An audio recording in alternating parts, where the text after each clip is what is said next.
Thank you for joining us on another episode of Potheads Pondering. As always, just some potheads talking about some mess. And today, I have some very special guests, cross state lines. It's our first in-person fucking podcast episode. And I say podcast, but we all know it's an interview series because y'all don't hear it online. It's just video. But still, my little Whitney is here. Boop, boop, boop, boop. Hello. And we are talking about our journey through breast reduction surgery, because we both did it, because we had some big ass titties. So Huge. Too fucking big. So we were bad for each other. Little. Tell these people who you are and what you do and why do you smoke weed. So, my name is Whitney. No. I also go by Whit and Skillin. Mm-hmm. I smoke weed mostly for pleasure. I say that as my primary reason because that's the first reason why I started smoking weed. Facts. But as I learned more about how to use weed and how, like, how it can be used in more beneficial ways, I would say now I use it for anxiety, just to relax and unwind, sometimes to turn up if the mood is right. And I also use it when I can get my hand on the strain because it's not legal where I live. Yeah. I also use it sometimes for, like, my ADD and to help me focus and get work done. Nice. Yeah. You know, you're going through the true experience of what I would call a Bakersman or a functional pothead, which is like you always start out smoking for like fun and pleasure and just joy, and then all of a sudden you start noticing what the positive benefits that cannabis can have on your life, and you're like, oh, how do I try that a little bit more? And all of a sudden you end up being like a cannabis activist. Yeah, it's really accidental, but it's like the more you learn about it, the more you discover how freaking great it is. Yeah. The more I started reading, I was like, wait a minute, it can do that, and it's helping with that, and we can use it for that too, and we have all these receptors in our body for this stuff. Like, hello. Yeah, no, the more you learn, it's like the more you learn, the more you love. So yeah, pleasure, and for the things that I need it for all of its many uses. Yeah. Yes. I use cannabis. Why do I use cannabis? Exactly. Just because. But everything you listed and much more. Yeah, people are complicated. It's real hard to deal with people, and I have to leave my house regularly because of job. So then I have to deal with people, so I should just smoke weed so I can do all of that. And I just built it into my day. Exactly. Yeah. Exactly. Yes, people are stressors for me as well. So under the umbrella of de-stressing as a reason to use weed, peopling is something that stresses me out. So after I people, nothing helps me unwind better than line up, smoking a joint. Yeah, and if you combine that with some music, I'm having a great day. Yes. All of a sudden, my day is amazing. Yes, especially if it's the perfect music for the mood I'm in, which changes a lot. So yes, the music I'm playing changes a lot, but so is my strength. Once you hit the spot with weed and the music and food, oh, yes, you can't take my shine. Okay, so what made you want to get a breast reduction? Because like, and how did you get to that stage? It's never simple. So to be honest, yeah. This journey started for me in about the 5th grade. Yo. I started developing very early in between 2nd and 3rd grade. Mm-hmm. And I was in a D cup by 5th grade. And at that point, it was embarrassing. Yeah. I was a child with these gigantic breasts hanging off the front of my body, and I hated them. I was embarrassed by them, and I hated them, and I hated them. And so from that moment on, I wanted to get rid of them. And I was like, as soon as I have the chance, like literally as a child, I remember thinking to myself, as soon as I have the chance, I'm going to get rid of these things. And I didn't even know what a breast reduction was. I just knew that there had to be some medical intervention to remove them. Because why do I have titties? Everybody else ain't got it. Now I'm like trying to do jumping jacks. And they kept growing. Yeah, not the right bra size. Everybody else got these cute little trading bras, and I'm in like adult beige. I couldn't shop at Victoria's Secret. I couldn't shop anywhere. It got to the point where I was only ordering my bras from this special order website called barenecessities.com. If you don't know, if you got big breasts and you need a place to buy bras, barenecessities.com. Mm-hmm. I started ordering from them when I was in 8th grade, maybe. And I got my dad.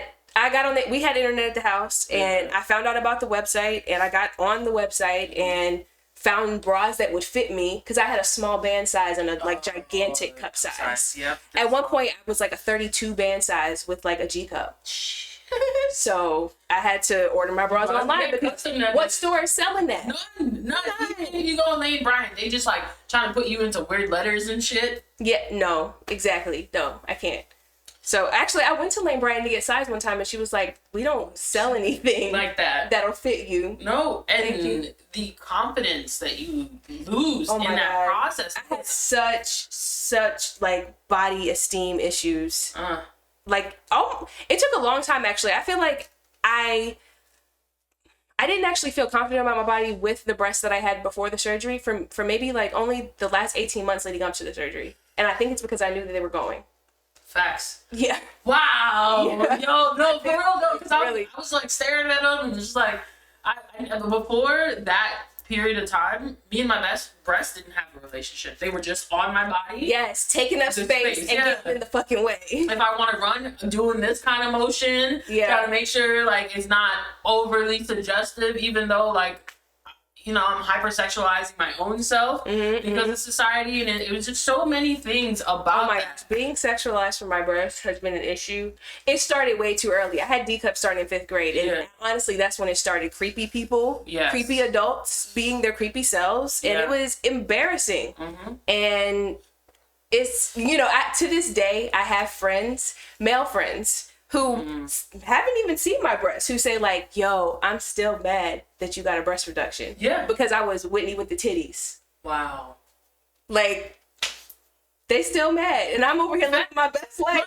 Like, I have never been happier with my small chest. It's not even that small. No, because those motherfuckers grow back. Right. They don't even tell you. I mean, they tell you that because there's a chance, but they grow back on you if you don't make that's where your body likes storing fat.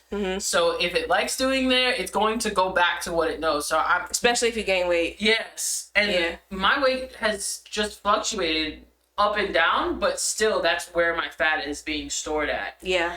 So for me, I was kind of okay with the little bit of weight gain because my titties were they were a little bit, they weren't the full C I wanted after the surgery, but it's what I needed per my doctor. And I was like, okay, that's fine. Then, you know, your recovery period is a year. Like, they technically is like that 4 months of where you can No. It don't start to feel like normal. You're right. Yeah, until a year. And like, you're like, okay, these are mine. They're going to stay like this. But then they start, you know, they settle or they grow in after that. And, I don't know. I'm happy where they grew to, but I was like, no more. You know what? Stop. Yes, exactly. Because you're not going back to where you didn't want to be, which is in pain. My back was fucked up. Yeah. Do you plan on having kids? And I only ask because I asked if you would have surgery again after kids. I would. If I accidentally got pregnant, which is not possible, but if I accidentally got pregnant and my titties grew back, I would have surgery again. Yeah, probably. Me too. Yeah, I do plan to have kids, and I do plan to have more surgery. No, but I do not physically want to have kids. I don't mind raising a child, but no. I respect that. There's a lot more than just my boobs that I have to worry about. Your entire body changes. Like your hair texture can change. What do you mean my hair texture? I thought it was like my DNA. Yeah. I want to say something, but I feel like it's way too like problematic to say on camera. Just say it. Sometimes I feel like the way pregnancy treats the woman's body, it's almost like the fetus is attacking like a cancer. Absolutely. It's like the baby it's a parasite. Every other system goes down because the fetus is there. Yes. And I still want to have a baby. So you still exactly motherhood. Ain't that shit crazy? I'm interested in that experience. But you're right, because what I just learned is that if you have one blood type and your child does not have the same blood type, like it's opposite, that baby is actually a parasite to your body, like affecting your immune system, and it's competing. Yeah, it's dangerous. They have to treat it during the whole pregnancy. Yeah, and it could potentially kill your child because your body wants to eject it because it's of a different blood type. Like, it's that complex. That's scary. I know, but okay, so all my friends are pregnant, sorority sisters. Everybody's having a baby, so I'm learning so much. Oh. You sound so sad. And I'm like, rich auntie, please give me those vibes. I'm on a yacht. What do you mean college? I'm still paying for mine. Yeah, for real. Yeah. You know what? I don't know. I just want a baby. But anyways, keep going. Yes. Listen, baby fever. I literally text people like, so where's my baby picture? Give it to me. How's my baby doing today? Yes. But I want to give it back for now. I feel you. Oh, what the hell were we talking about? The breast reduction. Girl. So, how did you mentally prepare for surgery? So, you know, I feel like I was really excited about it, but I just did everything I always do when I'm going to do anything. Like, I did a lot of reading. Okay. Yes, I did a lot of reading. I looked up a lot of articles. I even learned about how people who smoke a lot of marijuana can react differently to anesthesia. And so I told the anesthesiologist that I smoke weed when we went, because we got to meet one-on-one before the surgery. And so I said, I read an article that people who smoke a lot of cannabis can react differently to anesthesia. And I just wanted to let you know that I smoke cannabis every day. Every day. And he was like, thank you for telling me. Because I didn't want to wake up during surgery. And I was like, make sure you keep me asleep. You do not want me to wake up. And actually, it took me a bit to go down. Yeah. But it's funny. Do you remember that moment where you went out? Because it's like... I don't remember the moment, but I do remember being in the room and like seeing, laying down and seeing the ceiling. But I don't remember exactly the moment. I was just out. It was very serene for me. So it was going into surgery was serene. My wake up was not, because I had to pee. Ooh. So I stressed. I woke up. When I woke up, my blood pressure values were all over the place because they were like, I don't know what's going on. And I could hear the nurse go, I think she has to pee. And I didn't want to pee on myself. So like they were trying to extubate me and everything like that. That's scary. Yeah, but it wasn't like, I was in the recovery room, so they had finished surgery, moved me into the room, and so I just would hear someone whisper in my ear, "It's okay, just pee." And they had put a mat and stuff underneath me, so like the bedpan and all that stuff. So I was like, "Okay, cool." Like, it's okay. And then everything settled down, and I had to do like did they do the breathing where you have to breathe into that little thing, to expand your lungs and everything like that, so where you have to like push the bubble up, so because what is that called, by the way? Somebody tell us, because we don't know, and I should know as a veterinary medical professional. I know what it does. It's basically because you've woken up and you're in shock, you're not trying to take deep breaths, and you have to take deep breaths and expand your lungs. So by giving you something visually to focus on and breathe through, you are inherently taking deep breaths, because everything hurts. Like, they just cut your chest open. So like, you're not trying to breathe deep. You're like, your body's like, ow. That's the first thing I felt when I woke up. The first thing I thought was, ouch. All right. So today's day 1. Surgery was this morning.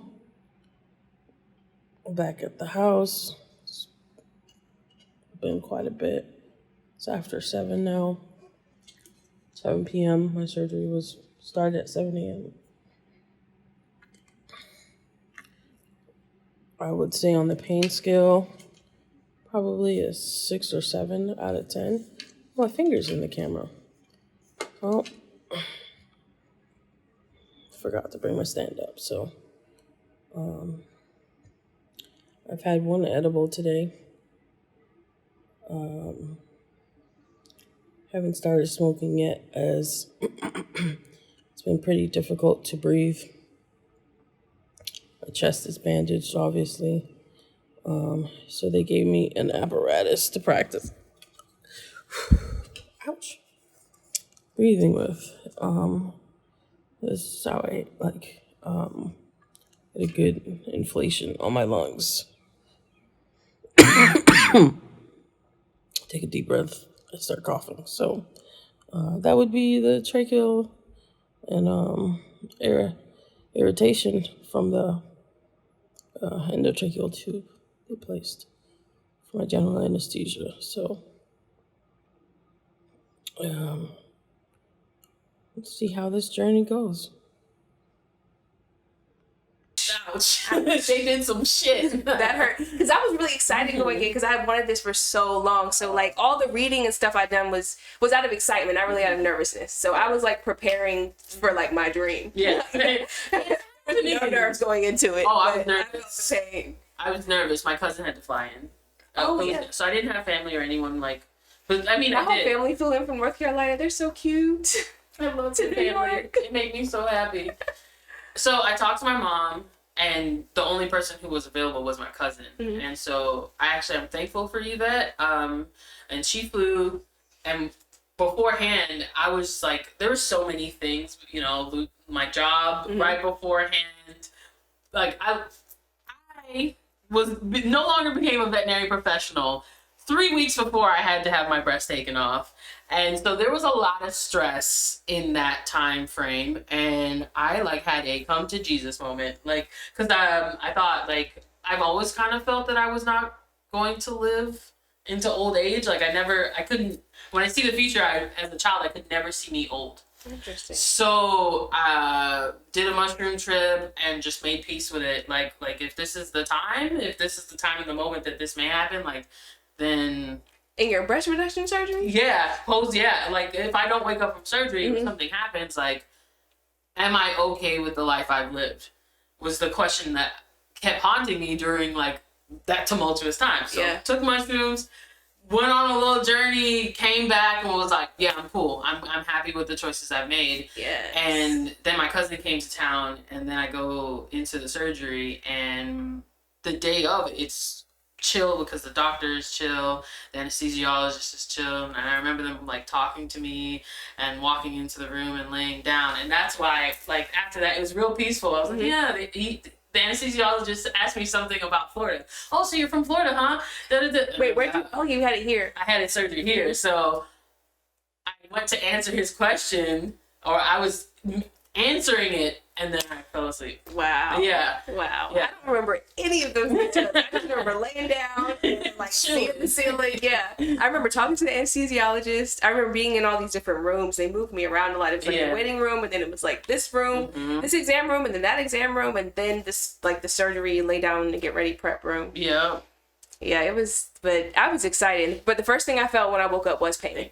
Yeah, I definitely felt pain first. And the weeks through it, did you use cannabis during your recovery? How did that go? Because you feel pain, but you're still on the good drugs when you leave the hospital, and it's the same day. I had surgery in the morning, and in 3 or 4 hours, I think maybe it was 6 hours. My cousin came back and picked me up and drove me home. Okay. And they gave me a pillow. Yes. I did. Yes, I appreciate you yes. because, geez, it's you could feel every little bump. Everything. So if you're interested or planning your breast reduction surgery, take a pillow with you for the car ride home, and you're gonna want to hug it because you can feel every bump you go over, and hugging a pillow really helps kind of hold the fresh babies down. The Bakersmen Collective presents.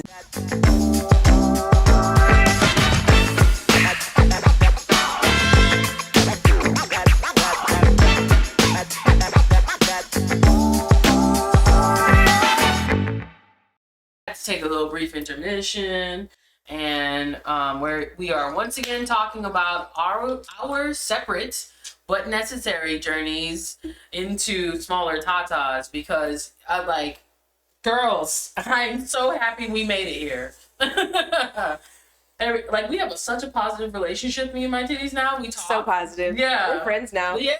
And I'm this is what girls experience all the time. Yeah, I love it. I love the way I look at my clothes. Yeah. I love that clothes actually fit in the size that I actually am. So I've graduated sports bra status, clearly. I need to now get fitted for just small breast bras. Regular bras? Yeah, I know. They're so overrated. I own two. I own 2 underwire bras, and I wear sports bras almost every single day. I only wear an underwire bra when I have to for formal occasions. So if I attended a wedding or a funeral or an interview or I don't know, something formal. What I need to purchase those. I have been resisting. You don't have any? I don't have any in the small size. You know who surprisingly has really nice bras now? Target. True. I think modern Target bras. Well. Yeah, they've gotten better, and they're kind of affordable. So, how was your recovery like? So it was actually pretty easy, especially after the first week. The first week I had a lot of pain, but it was mainly caused by inflammation, which I mostly managed with ibuprofen. The only prescription they gave me, which was T3, which is Tylenol and codeine together, and that's just a painkiller. And like no amount of painkiller was doing anything for my inflammation, which was causing the pain. Yeah. So I was like taking large doses of ibuprofen. They didn't give me ibuprofen as a prescription, and I think they should have, Did because they give you antibiotics or anything like that, neither? did they give me an antibiotic? Yes. Yes, they did. Okay. Yes, they did. And I also asked the doctor to give me diflucan, because almost every time I take antibiotics for, I get a yeast infection. And so I was just like, preemptively, prophylactically, I would like you to prescribe me diflucan, because I know what's going to happen. So if you know that that's how antibiotics affect you, ask your doctor to get you that yeast infection prescription. Hey, ladies. He will write it. She will write it. They will write it. Yeah, if you don't take care of your kitty, nobody else will. Yeah, for real. So If you don't know what I'm talking about, Google it. Google it, bitch. It's a lot to explain. It's not really It is. No. It's just, but it's a reality. Yeah. Shit. What was I gonna say? My recovery. So they gave me opioids. Oh. Like, Is codeine an opioid? Is codeine an opioid? It is. Okay. Yeah. Mine was just in T3. I wish they gave me something stronger, but I feel like they always discriminate against black people with these painkillers. They can. And right now, because of the opioid epidemic, they ain't really handing out no drugs to no one. And I told the doctor I smoked weed, so he was probably just like, you know you're what? gonna use weed anyway, so you get in the minimum. Like, I think I had the short prescription of the opioids. I can't remember which one. I'm probably gonna put it on screen when I go look at my medical record. Okay. Probably should have reviewed it before this conversation. Today's day 3, post-operatively. I'm in a lot of pain this morning. So, I've taken, up to this point, about a little over half of the amount of prescribed oxycodone with Tylenol. Today, I just started with the patch. I added the patch on to see if it would give me some relief of my discomfort. To see if it has as much efficacy as the flower has. We'll see. Today, I'm trying to reduce my pain medication that I'm on, the opioids. So I've begun using Mary's CBD transdermal gel pen. Not quite sure if it's working. It seems to be, and I float away. I'm hoping I'll know for sure the effects after the second application today. Today is a week from my procedure. Week out. Not so bad. This shit works. I think all the other drugs I was on, all the other drugs, the oxycodone with Tylenol that I was on, kind of messed with my ability to tell if this was working. But I am now off of all of the drugs and just using cannabis and CBD to treat my discomfort fully, and that shit works. So, shout out to Mary's. I'm gonna try the patch on a different day,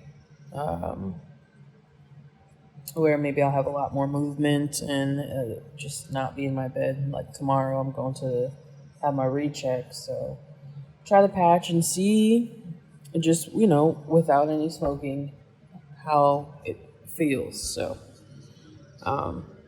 thanks for joining me in my thumbed out journey. But I got the antibiotics. I didn't get the yeast stuff, but the opioids gave me night terrors.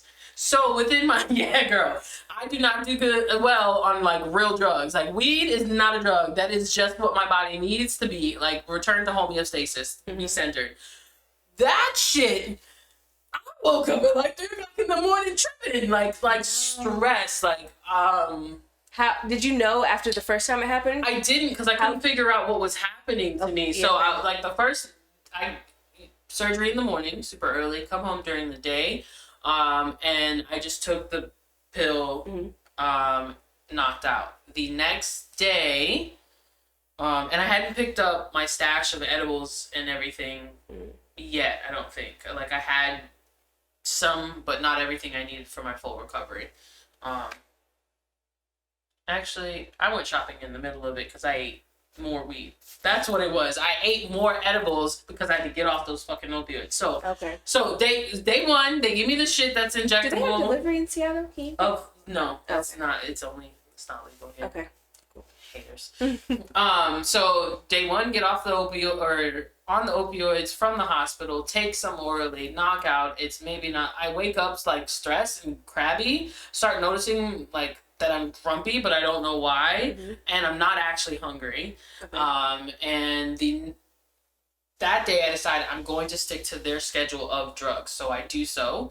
That night, fucking night terrors, and I'm like, all right, even more tired and stressed the next day. But I decided to add weed in with day 3. And so I start smoking. I'm like, all right, I'm just take these fucking drugs because this actually hurts. Again, night terrors, like just sweating, like I am stressed out when I come back alive. Wow. And I don't dream because of the amount of weed I regularly smoke. Once you reach certain levels of good consumption, you just stop dreaming. Yeah. If that happened to me, I would have thought I had an infection. If I woke up in sweat after a surgery, I would have been like, yo, die. So, and like I'm actually leaking a lot from one of Did you have drains? Not, well, he left certain spaces. He didn't tighten it all the way up so the fluid could leak out. Okay. So I have to change the pads and everything regularly, and then one of them is just leaking a lot. So my body's doing things it doesn't normally do, producing fluid that I'm maybe stressed out about. I'm not sleeping well. I'm hungry, but not really hungry, but I know I need to eat so that I can keep taking my drugs. Yeah. I'm with my cousin, but I'm fucked up, and we're reconnecting in this relationship because we haven't seen each other for a minute. This is a really good way to bond. It really was. And I finally, on the 4th night, I'm like, it's the drugs. Yeah. So I'm switching. So I started upping the amount of edibles that I was taking. So by day 6 and 7, I had transitioned off of their opioids and on to just weed to try to treat my pain. Like within the 3 days, I was like, I don't think this is working for me. And I think at this point I still have half of my medication that they gave me. You didn't toss it? Well, no. Hell no. That's mine. They prescribed. I'm not selling it. I'm not giving it to anyone else, but I used it to treat some pain. Did it give you night terrors that time, too? No. Oh, maybe. I wonder if it was interacting with the lingering... other anesthetic? Yeah. Yeah, true. I don't know, but that's scary. But, I use transdermal CBD. Ooh. I use RSO infused Pioneer Squares. What's that? Pioneer Squares are like edibles out here. So okay. But it's like one of the best edibles in the state because it's such good candy. What's the flavor like? They make several different flavors. So pink lemonade, black and blueberry. I'm listening. I got 4 bags when I stocked up. Okay. So I had pineapple, I had black and blueberry, pink lemonade, and I think I had the sour cherry one. So no, it was lemon mandarin because I wasn't. Sometimes cherry is medicinal. So ate those things. Added some CBD flour into my regular flour. Ooh. It sounds like you were set. It sounds like you were set. I was just... I was in New York, like, on my black market weed, but it was good. Luckily, we had a dealer that had, like, a nice menu, so we were able to stock up ahead of time, like, whenever, like, some good strains came in. Just put it to the side. Yeah, yeah. We were, like, we prepared for this. Yeah. I guess that's another way we prepared for the surgery. I was living with Kim at the time. We were dating. Oh. And so we lived on this 5th floor walk up in Washington Heights. So after my surgery, I had to walk up 5 flights of stairs. No. Oh, but I remember the house. Yeah. And we had like this nice setup in the living room, and I basically like used cushions and pillows to make myself a sleeping device. So I couldn't sleep. I couldn't sleep leaning back. So what I did is I sat in a chair and I had an ottoman in front of me and created a stack of like couch pillows on the ottoman so I could lean onto it and like have my arms under one with a pillow over my arms. Top. It was lit. It was the only way I could sleep. And I could sleep for hours in that position, especially if I had just eaten, smoked, and take some ibuprofen and some pain meds. Like, not. It was great. I had to sleep like that for almost a week, it felt like. Yeah. Because of that surgery, I learned how to sleep on my back. I have been a stomach sleeper all my life. Because it used to hurt. Because the boobies were so heavy. Too much. Yes. I could never sleep on my back. Yeah, it was. And that was the real test for me. It's like the first time I slept on my back and it didn't hurt, I was like, oh my God. I'm laying on my back and it doesn't hurt. Like, it was really life changing. And it's all like little things. Like being able to like button up a shirt without that little thing. Opening that little diamond hole. I see they grew back, and so I'm like now sort of intermingled, but yes. But the shirt size is still smaller. Yes. That's the thing. Like, I used to wear an extra large so that it would do fit over the book, but then it looks like a dang cape. Cape over the rest of your body. Yeah. So then you need tailored clothes and shit. And y'all be mocking people, but fashion is not actually meant for all different kinds of body types. It's really not. And so I'm thankful that it's truly only made for a really small proportion of body types. I'm so thankful that I chose to switch to like masculine presenting wear, and not even that's really what it is. It's just like comfortable clothing. I'm glad masculine presenting wear is coming with more elastic. Okay, stretchy men's pants, like these stretchy men's pants I got on from Express. Okay, and they have a special pocket for your cell phone. Do they? Yes. You know I love pockets with purpose. I'm gonna name something that pockets with purpose. Oh, a backpack store. Oh, pockets with purpose. Okay, we gonna get back because I like backpacks. Don't steal that idea. No. We're gonna trademark that. We are fashion, baby. All right, so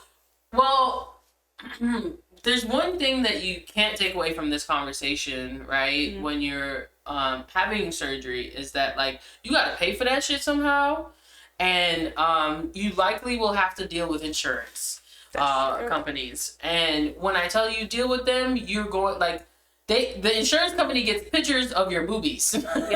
Deal with them. They're all up in your business. Connection with them. So and you gotta chase down a lot of documentation for them.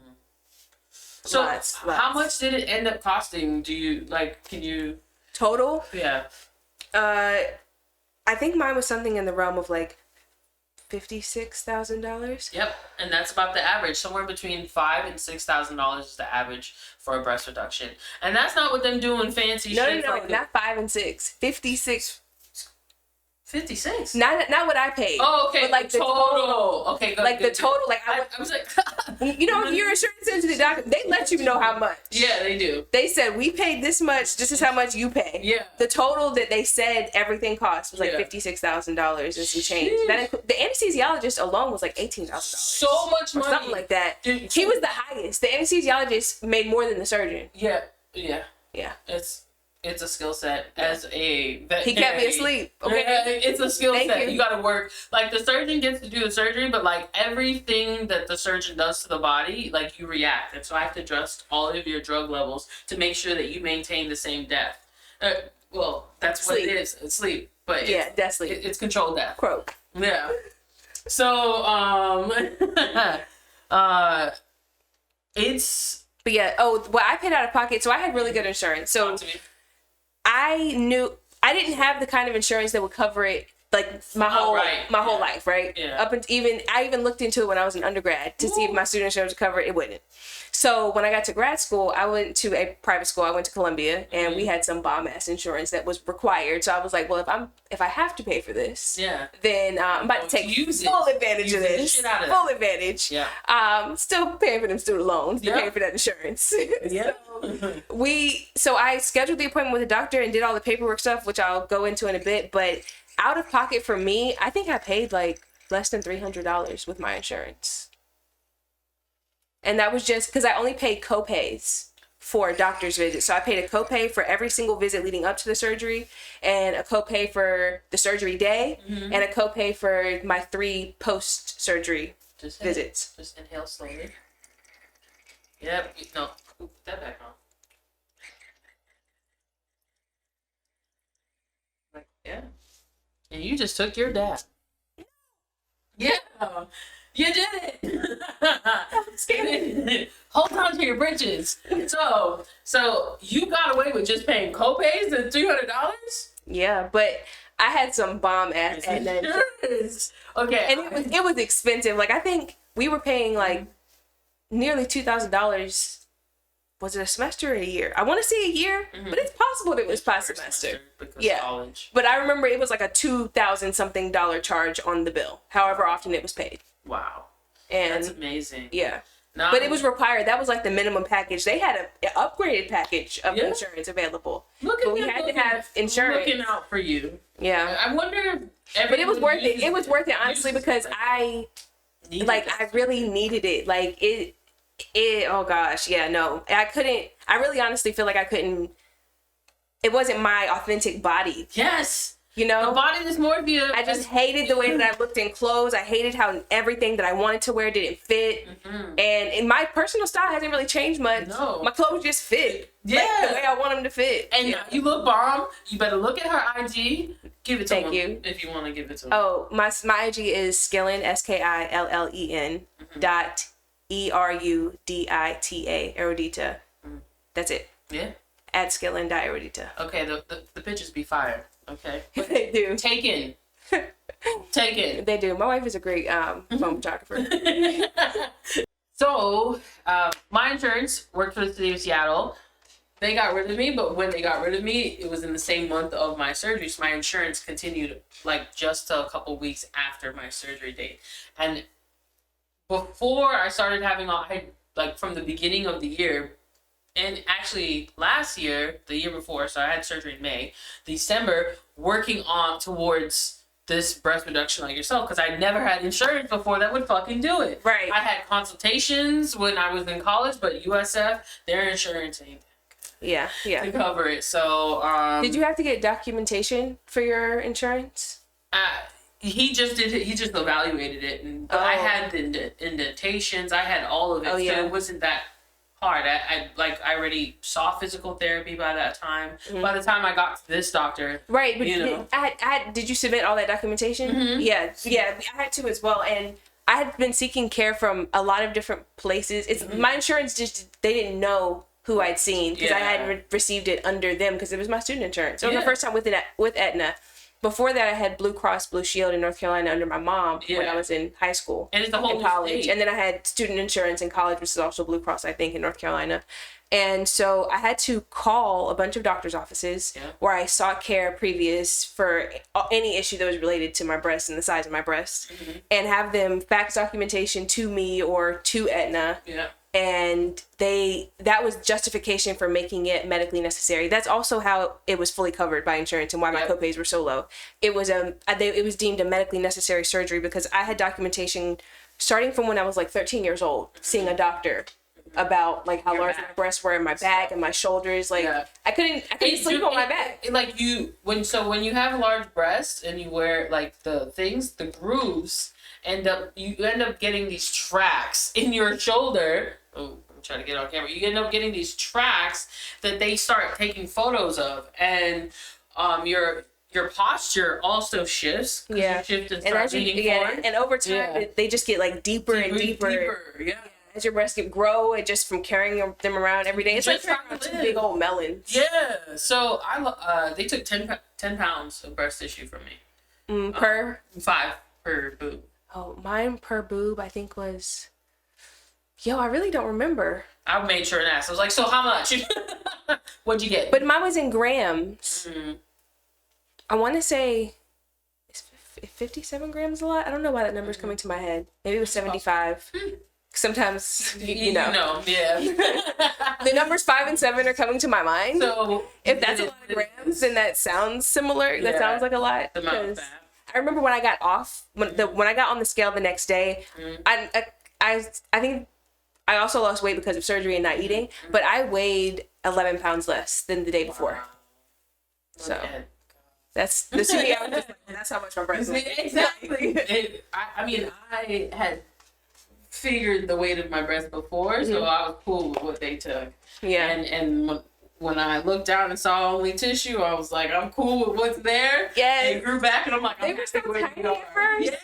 They were was so scary. small. They were so small. They were so like hard. Has to heal. Yes. Oh my God. My nipple back was scary to look at. It didn't. Yeah. Like it's still becoming a real nipple. It looked healthy, but it just didn't look like it used to. Yeah. It just didn't look like it used to at first. Yeah. Changes. Yeah. And now it looks normal. Yeah, it does. More normal, but Yes. it's you have new breasts after surgery. And so but breast reduction surgery, what they cover is removing the fat.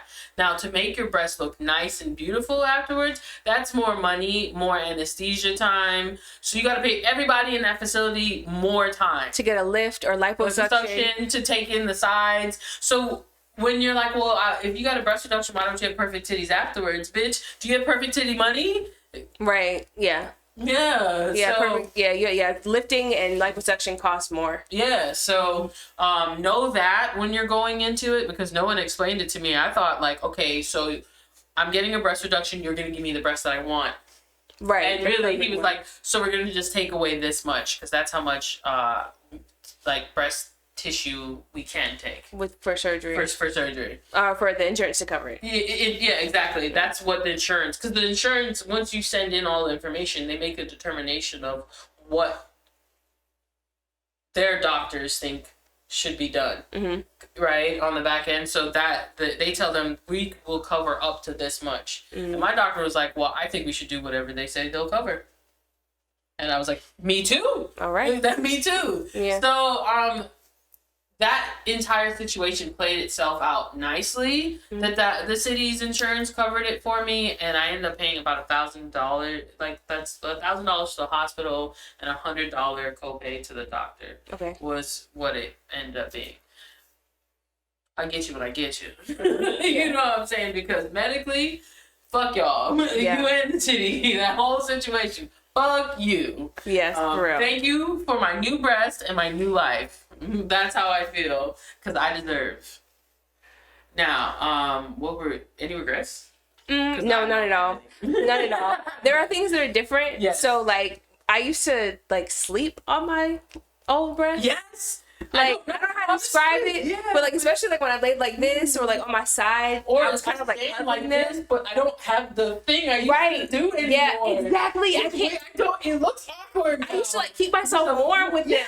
Just like tuck them in like this. Yeah. Oh my gosh, yeah. So I miss certain things, and sleeping has definitely changed. I now sleep with like a boob pillow is what I call it. Oh. So it's a pillow that is about this firmness. Yeah. But it's shaped like a rectangle. Oh. And it's like amazing. It's amazing for like actually something about this size would be perfect as a boob pillow. Okay. But yeah, so things have changed. On your pillow, because kind of on top. Kind of on the side, because I like to sleep on my stomach. Yeah. But I always like have like one leg kind of out like this. Yeah. And so I'm like on the side like this. So normally it's on one side under this arm. And it kind of helps hold my shoulder up. Yes. That was the hard part about the boobs, because my positioning of my shoulders. Yeah. So my boobs are still big enough to hold my shoulders back. Yes. But like the pillow helps. It holds your shoulder up. Yeah. So because here's the other thing. You sleep with a partner in your bed, and I don't. But I got like enough pillows for a partner. So I just now roll and immerse myself in the other set of pillows. Yes. So it's not exactly the same, but I've got a couple of Tempur-Pedic pillows that you can kind of adjust into a position, and it gives me the like propping I need for my shoulder to be in the right position when I hit one of these two, because I go underneath a pillow like this. Right. But and the boobs used to be the okay, so I figured it out. The boobs propped up my neck in the right position to sleep on top of a pillow. Now without the boobs, my neck is not in that position anymore, and I'm not comfortable, dog. Exactly. Damn, this is the first time I thought about it. I have a bunch of pillows in my bed. And they're all like different levels of firmness, and there's two of each, and like different levels of firmness. Okay. Yeah, and then Little pillows. I have a lot of pillows. Pillows are necessary. And blankets. Just comfortable things. Life is about being comfortable and having pleasure. Because the world don't give us that. It doesn't. So you gotta find it and create it. It's like 100%. And so when you see us walking the street thriving and being happy, it's because we took that and got rid of these titties. Okay. Okay. Got rid of them titties.